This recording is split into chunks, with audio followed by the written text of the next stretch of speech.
नमस्कार और सुस्वागतम नन्हे दोस्तों। उन सारे नन्हे दोस्तों को मैं स्वागत करती हूँ जो सारे मन से सिर्फ उम्र से नहीं, जो लोग मन से भी अभी भी नन्हे दोस्त ही हैं और जो लोग अभी भी रात को सोने से पहले एक कहानी तो सुन के ज़रूर सुनते हैं। तो चलिए, आज रविवार है तो आज सोने से पहले जो कहानी मैं आप लोगों के पास लेके आई हूँ उसका थीम, उस कहानी की जो थीम है वो कल कल के थीम से जुड़ी हुई है। कल सिबलिंग डे थी, है ना। सिबलिंग डे थी, तो भाई और बहन के रिश्ते के ऊपर बंधा हुआ आज की कहानी है। तो सुखलता राव, आज जो मैं जिस किताब से पढ़ने जा रही हूँ उस किताब का नाम है गल्पो और गल्पो, मतलब कहानी और कहानी। और इस किताब की लेखिका हैं सुखलता राव। और ये जो किताब है ये पब्लिश किए हैं मित्रो ओ घोष पब्लिशर्स प्राइवेट लिमिटेड। और तो चलिए, आज हम जो कहानी पढ़ने जा रहे हैं, थीम तो हमें पता चल ही गया है, थीम है भाई और बहन के ऊपर। तो चलो शुरू करते हैं आज की कहानी, भाई बोन, भाई और बहन। तो चलो, छोटा सा जो भाई है वो अपनी जो छोटी सी बहन है उसको बोला, देख बहना, हमारी तो माँ और बाबा कोई नहीं है, जो है वो सौतेली माँ है। वो कितना दर्द देती हैं, वो तो खाने भी नहीं देती हैं, सिर्फ और सिर्फ मारती रहती है। चल हम लोग यहाँ से चले जाते हैं। ये कह के छोटा सा नन्हा सा भाई अपने नन्ही सी बहन के हाथ पकड़ के घर से निकल पड़ा। तब तो बारिश भी हो रही थी। बारिश में भीगते हुए वो लोग कितने रास्ते पार होके, कितने ही मैदान पार होके वो लोग जब शाम के समय वो लोग एक जंगल के अंदर आके रुके। पूरे दिन वो लोग चले थे और वो भी कुछ खाए नहीं थे, तो वो लोग बहुत ही वो लोग थक गए थे। तो उनको बहुत ही नींद भी लग गई थी। तो वो लोग क्या किए, एक पेड़ के अंदर जो एक छोटा सा घोंसला जैसा बना हुआ था, एक छोटा सा ऐसा घोंसला था, उसमें वो लोग उसके अंदर जाके वो दोनों भाई बहन जाके सो गए। तो जब उन लोगों की नींद टूटी अगले दिन सुबह, तो तब तक तो धूप खिल गई थी, धूप खिल गया था। तो नन्हे भाई ने बोला, बहना, मुझे ना बहुत ज़ोर से भूख लगा है और ना मुझे बहुत ही ज़ोर का प्यास भी लगा है। तो चल तो देखते हैं आसपास कोई झरना है या नहीं। अब उन बच्चों की जो सौतेली माँ है ना, वो एक जादू, मतलब वो जादू जानती थी। तो वो उसको तो पता चल गया कि उस जादू से वो जान गई कि उसके सौतेला लड़का और लड़की कहाँ पर है।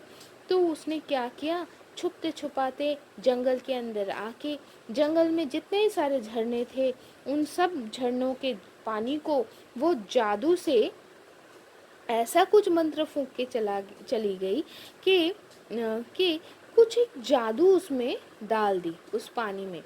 तो फिर क्या हुआ, अब ये दोनों तो पानी ढूंढते ढूंढते एक झरने के सामने आ गए।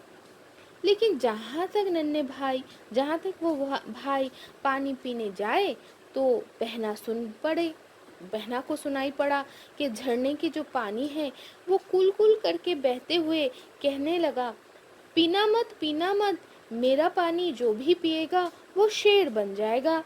ये सुन के बहना ने जल्दी जल्दी में अपने भैया को बोले, भैया भैया मत पियो पानी।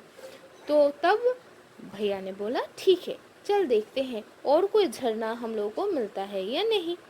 तो ये बोल के भैया अपने बहन को लेके दूसरी झरने की खोज में चला गया।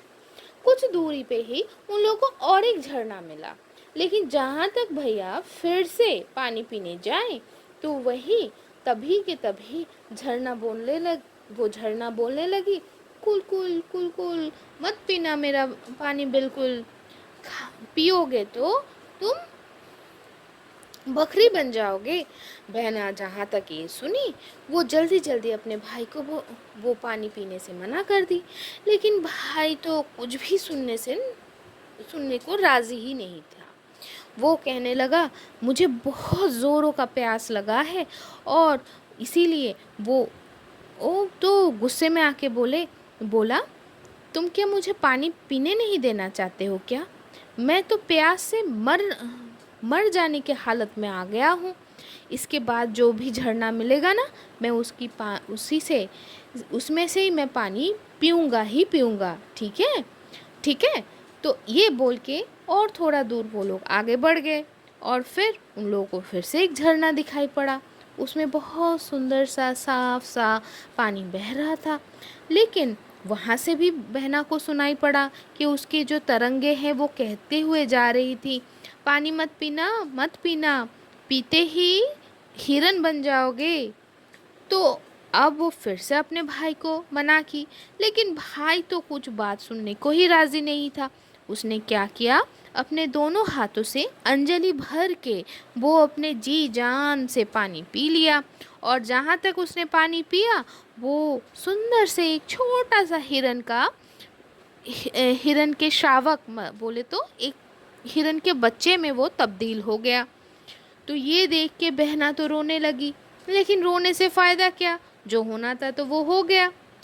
अब फिर उसने क्या किया, अपने पैरों से जो पायल थी ना, वो पायल अपने भैया के, मतलब वो हिरन के जो बच्चा है, वो छोटे से नन्हे से हिरन के गले में वो बांध दी। अब बहुत दूर वो लोग चलते चलते एक जगह वो लोग देखे कि जंगल के अंदर एक सुंदर सा लता और पत्तों से बना हुआ एक घर है। उस घर के अंदर वो बच्ची अपने हिरन भाई के साथ रहने लग गई।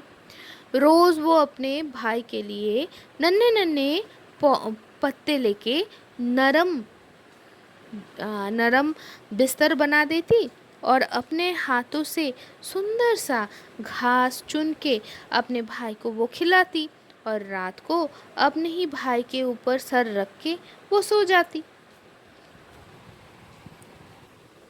देखो दोस्तों, कैसे ये बच्ची अपने भाई के ऊपर सर रख के सो रही है। ऐसे ही बहुत सारे दिन बीत गई। एक दिन खूब बाजा बज रहा था। उन लोगों को सुनाई पड़ा, भाई वो जो गाजा बाजा बजाते हुए एक राजा उस वन में शिकार के लिए आए थे। अब बाजा सुन के हिरन बोले, बहना बहना मैं शिकार देखने जाऊंगा। तो बहना ने बोला, हाँ जाओ, लेकिन सावधान रहियो। जब तुम वापस आओगे ना, तो दरवाजे को ढकेलते हुए तुम बोलना, ओ बहना, मेरा छोटी सी बहना, दरवाज़ा खोल। मैं तभी सिर्फ तो दरवाज़ा खोलूंगी, नहीं तो नहीं खोलूंगी। ये बात सुनते ही हिरन जो है वो एक कूद फाद के दौड़ते हुए वो शिकार देखने चला गया। अब राजा जो है वो देखे कि एक सुंदर सा हिरन दौड़ते हुए जा रहा है, और उसके गले में एक सुंदर सा चांदी का एक माला जैसा कुछ चमक रहा है। तो राजा के जो लोग लश्कर, वो सारे सिपाही संतरी थे, वो लोग भी वो देख पाए। लेकिन देखते ना देखते ही वो हिरन जो है वो कहाँ पर छुप गया, कोई उसको ढूंढ नहीं पाया। इसके दूसरे दिन भी वही बाजा सुन के हिरन फिर से शिकार देखने गया, और उस दिन राजा अपने लोगों को उसके पीछे दौड़ा दिए उसको पकड़ने के लिए। लेकिन आज भी कोई उसको आसानी से पकड़ नहीं पाया। राजा के लोग जितना दौड़े, हिरन भी उतना ही जल्दी जल्दी दौड़े भागे। तो राजा के लोग उसके पैर में तीर, मतलब वान मार दिया। तो इससे क्या हुआ, उसके पैर से खून निकलने लग गया। लेकिन फिर भी वो लोग हिरन को पकड़ नहीं पाया। पूरा दिन भागा दौड़ी के बाद शाम के समय वो हिरन जो है वो अपने पत्तों के छांव में बना उस घर पे वो आके दरवाज़ा धकेलते हुए बोला, ओ बहना, ओ मेरी छोटी बहना, दरवाज़ा खोल। तो तुरंत दरवाज़ा खुल गया और हिरन जो है वो उस घर के अंदर दाखिल होते ही दरवाज़ा बंद भी हो गया। लेकिन कौन खोला और किसने बंद कर दिया, ये कुछ भी बाहर से देख नहीं पाए। राजा के जो लोग थे ना, तो वो लोग भी नहीं देख पाए। तो राजा के लोग तब राजा को जाके सब कुछ बोल दिए। तो राजा आश्चर्यचकित होके बोले, ठीक है, कल मैं देखूंगा वो हिरन कहाँ जाता है, लेकिन कल तुम लोग कोई भी उसको वान मत मारना, ठीक है। तो हिरन भी अपने पूरे अपने क्या बोलूं चोट के साथ वो कमरे में उस घर पे वापस आ गया। और फिर उसकी जो बहन है, बहना ने बहुत प्यार से उसके पैर के जो खून निकल रहा था उसको धोकर साफ करके उसका मलहम पट्टी करके उसको सुला दिए। दूसरे दिन सुबह होते ना होते ही फिर से शिकार का बाजा बजना शुरू हो गया और हिरन भी देखने के लिए जिद करने लग गया। तो बहन लेकिन उस दिन उसको छोड़ने के लिए राजी नहीं थी। वो कहने लगी, अरे कल वो लोग तुम्हें वान मारे थे पैर में, आज शायद तुम्हें वो लोग मार ही डाले। हिरन फिर बोला, नहीं नहीं, मैं बहुत सावधानी से रहूँगा, वो लोग मेरा कुछ भी नहीं बिगाड़ पाएंगे। वो सुनो ना, कैसा बाजा बज रहा है, मुझे बहुत जाने की इच्छा हो रहा है। शाम होते ही मैं सही समय में घर पे मैं वापस आ जाऊँगा। वो ऐसे ही मिन्नती करने लगा कि बहन तब उसको जाने के लिए मंजूरी दे ही दी। उस दिन हिरन को देख के राजा खुद ही उसके पीछे दौड़ने लग गए और पूरा दिन उसके पीछे दौड़ने के बाद राजा शाम के समय उस हिरन के पीछे दौड़ना छोड़ के उस पत्तों से बना हुआ वो जो घर था उसको वो ढूंढ निकाला और फिर दरवाजे के सामने जाके दरवाजे को धकेलते हुए बोला, ओ बहना, ओ छोटी बहना, दरवाज़ा खोल। तो तुरंत दरवाज़ा खुल गया। अब उस घर के अंदर घुसते ही राजा जी देखे उस उस छोटी बहना को वो देखे और देख के वो अवाक होके बोले, बहुत ही मीठे बोली से बोलने लगे, मैं तुमको अपने देश में लेके जाऊंगा, वहाँ पर जाके तुमको मैं अपना रानी बनाना चाहता हूँ, तुम जाओगे क्या? तो वो लड़की अपने हिरन को छोड़ के जाने के लिए रजामंद नहीं हो, वो अपनी राजी ही नहीं हुई अपने हिरन को छोड़ के कहीं पर भी जाने के लिए। तो तब वो राजा बोले, ठीक है, हिरन भी हम लोगों के साथ जाएगा, वहाँ पर वो बहुत ही प्यार से रहेगा। तो शाम के समय हिरन तो अपना घर वापस आ गया। इसके बाद राजा दोनों को लेके अपने देश वापस चले गए। वहाँ पर बहुत धूमधाम से वो उस लड़की के साथ शादी कर लिए। इसके बाद राजा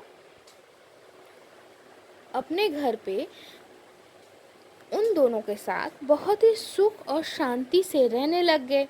अब जो बहना है वो तो रानी बन गई थी और हिरन जो है वो बहुत ही प्यार से वहाँ पर रहने लगा। कुछ दिनों के अंदर ही रानी का एक सुंदर सा लड़का हुआ। राजा तब देश में नहीं थे, वो शिकार में गए थे। इसी के बीच हुआ क्या है कि वो जो सौतेली माँ जो जादू जानती थी ना, वो कैसे जानी, वो जान गया था, ये सारे खबर उनके पास पहुंच गया था। और खबर पाते ही वो तो एकदम जल भून उठी और वो सोचने लगी उसकी भी वही सेम एज का एक लड़की है। तो वो सोची कि मेरी ये सौतेली लड़की को हटा के मैं अपनी बेटी को वो मुझे रानी बनाना है। जहाँ तक उसने सोचा वहीं वो दुष्ट अपने लड़की के साथ उस राजा के देश में उपस्थित हो गया अपने जादू के बल से। और फिर अपने सारे जो गेटअप है, अपना चेहरा बदलवा के दोनों ही राजा के घर पे नौकरानी के काम करने लग गई। एक दिन रात को जब सारे लोग सो गए थे, उस समय वो दुष्ट जो सौतेली माँ है, वो मंत्र पढ़ के रानी को राजहंस बना दिए। और जो बगीचा है ना, वहाँ पर एक तालाब था, वहाँ पर उसको छोड़ दिया और अपनी लड़की को रानी की पोशाक पहना के उसके बिस्तर में सुला दिया। अब राजा जी शिकार से जब वापस आ गए, वापस आते ही वो सुने कि उनको एक बेटा हुआ है। वो तो बहुत खुश हो गए कि भाई उनको एक स्वस्थ बच्चा हुआ है। तो वो जल्दी जल्दी अपने बच्चे को देखने के लिए घर के अंदर आने लगे। तो वही नौकरानी के भेष में वो जो सौतेली माँ है, वो दौड़ के आके उसका रास्ता रोक के बोला, उसके रास्ता रोक के बोली कि वैद्य ने रानी के घर में, रानी के कमरे में किसी को जाने के लिए इजाज़त नहीं दी है, क्योंकि वो अभी थोड़ा सा बीमार चल रही हैं। तो राजा ये सुन के सोचे कि हाँ भाई, सही होगा ये जो कह रही है, तो इसलिए वो नहीं गए। तो उसी दिन रात को राजा के जो बगीचा है, वहाँ पर जो पहरेदार था, वो देख पाया कि बगीचा के जो तालाब है, वहाँ पर एक सफ़ेद सा सुंदर सा राजहंस तैर रहा है। और पहरेदार जहाँ तक उसके सामने गया, तो वो राजहंस उससे पूछा कि राजा जी क्या कर रहे हैं। तो पहरेदार बोला कि सो रहे हैं। मेरा बच्चा क्या कर रहा है? सो रहा है। मेरा हिरन क्या कर रहा है? सो रहा है। तो तब राजहंस ने बोली कि मैं फिर कल आऊँगा, मैं फिर कल आऊँगी। ये बोल के वो चली गई। तो सुबह उठते ही पहरेदार रात को जो भी घटित हुआ था, वो उसका पूरा वर्णन राजा को दे दी। तो राजा बहुत ही आश्चर्य में पड़ गए। तो वो कहने लगे, हाँ भाई, लेकिन इसका मतलब क्या है? उस दिन रात को पहरेदार के साथ राजा भी तब बगीचा में जाकर छुप के वहाँ पर बैठे रहे। तो रात होते ही, आधी रात होने के बाद ही, वो जो राजहंस है, वो राजहंस ही वो पिछले दिन की तरह फिर से आए और पहरेदार को पूछने लग गई कि राजा जी क्या कर रहे हैं, मेरा बच्चा क्या कर रहा है, और मेरा हिरन भी क्या कर रहा है। तो पहरेदार जब सब बोले, पहरेदार ने बोला कि सारे लोग सो रहे हैं। तो जहाँ तक ये सुना, तो राजहंस वापस चली जा रही थी। तो इसी बीच राजा उसके सामने आ गए। तो राजा को देख के हंस बोली, राजा जी, आप अपना तलवार मेरे सर के चारों तरफ 3 बार घुमा दीजिए। तो राजा जहाँ तक वही की जैसे उसने बोली, तो तुरंत वो उस राजहंस की जगह पे उनकी सच्ची में जो रानी है, वो सामने आके खड़ी हो गई। तो राजा जी अवाक होके कहने लगे, अरे ये क्या? तो तब वो दुष्ट जो सौतेली माँ है, उसकी दुष्टता पूरा का पूरा राजा के सामने आ गया। और राजा तो तब गुस्से में अपने तलवार से तभी के तभी वो सौतेली माँ और बेटी को तो काटने के लिए दौड़े। तो रानी ने तब उनके हाथ पैर पकड़ के बोले, मारना नहीं, जैसे भी हो, जो भी हो, वो लोग मेरे सौतेली माँ और बहन है।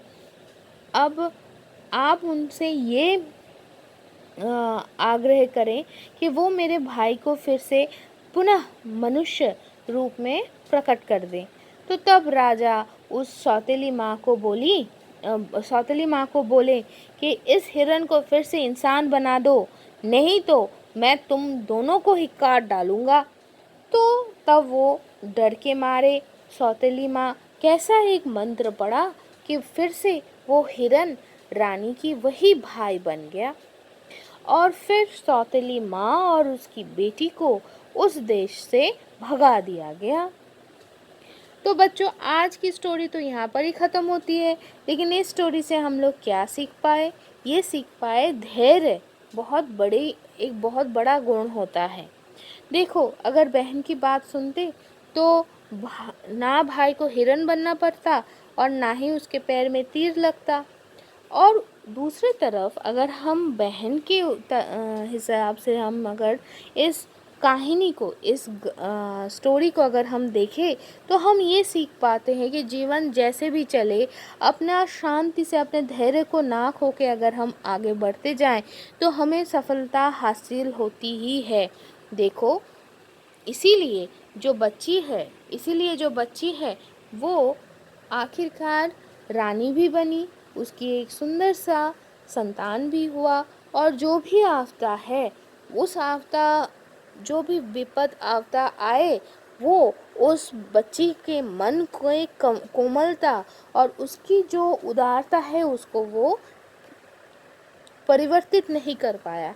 इसलिए उसने अपने सौतेली माँ और बहन के लिए क्षमा याचना भी की और इसी कारण वो अपने भाई को पुनः वापस उसको मिल पाया, है ना। और इसके साथ साथ यही सारे अच्छे शिक्षा हमें इस कहानी से मिलती है। और एक चीज़ है, अपने विद्या का अपप्रयोग अगर कोई करता है तो वो जितना भी गुणी क्यों ना हो, आखिरकार उनको पछताना पड़ता ही है। देखो, जो सौतेली माँ है उनको कितना कुछ आता था, है ना। वो अपने विद्या को सुकर्म के जगह कुकर्म में लगाई, तो इसीलिए उनके साथ ये दुष्परिणाम उनको भुगतना पड़ा, है ना। तो बच्चों, आज की स्टोरी तो यहाँ तक ही थी। हम थोड़ी देर में फिर से वापस आएंगे फोकटेल्स ऑफ बंगाल लेके। लेकिन आज मैं एक आग्रह करूँगी, कहानी तो सुन के आप सोने जाओगे ही, या सुनते सुनते सो भी जाओगे, लेकिन उससे पहले एक बार जिन जिन को भगवान के आशीर्वाद से भाई या बहन, दादा या दीदी है, दादा बंगाली में बोले तो बड़े भैया अगर है, तो ज़रूर एक बार जाके थैंक यू बोल के आओ कि वो लोग आपके ज़िंदगी में हैं। वो चाहे आपको जितना भी सताए या आप उनको जितना भी सताओ, फिर भी बच्चों, आप लोग तो आपस में प्यार करते ही हो ना। जैसे देखो, हमारे ये दोनों भाई बहन कभी भी एक दूसरे को छोड़ के नहीं गए। कुछ भी हो जाए, गुस्सा हो गए फिर भी छोड़ के नहीं गए, आफ्ता आ गई फिर भी छोड़ के नहीं गए। तो इसी कारण जाके एक बार थैंक यू ज़रूर बोल देना। तो आज के लिए यहाँ तक ही। शमिता को इजाज़त दीजिए। टाटा।